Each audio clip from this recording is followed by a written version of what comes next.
Salama toly a iran'ity garety atolotro ity zany mitondra ny lohateny hoe Samby Lomay. Anisany nangatahany maro izy ity dia mba ampisehoako antsika zany. Ohatr'izao ny fitendriko azy.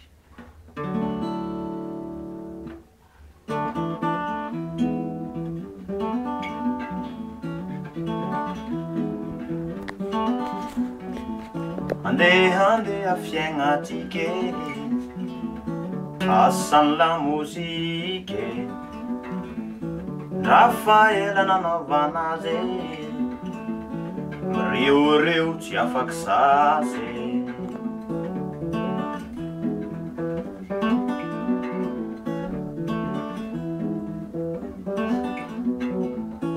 hafahafa nanilany egny masahira tsy mampanegny tany tsika feno raha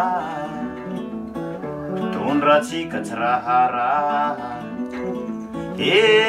tany ny afara mahete maloha zay mahatonga an'io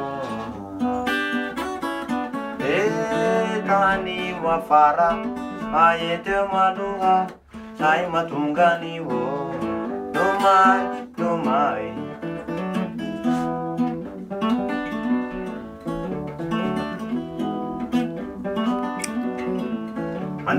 Andeha fiaignatsika asan'ny lamozika Rafaela nanaovana azy mireo tsy afaky sasy tany ho afara mahety eo maloha zay mahatonga an'io tany ny afara mahety eo maloha zay mahatonga an'io Lomay, Lomay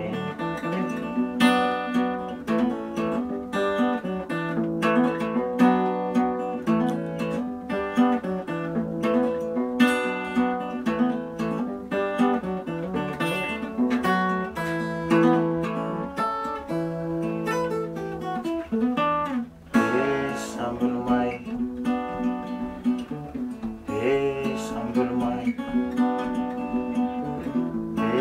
Samby Lomay Samby Lomay Samby Lomay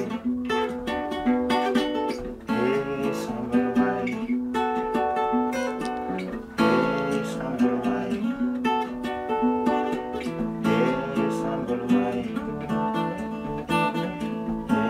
Samby Lomay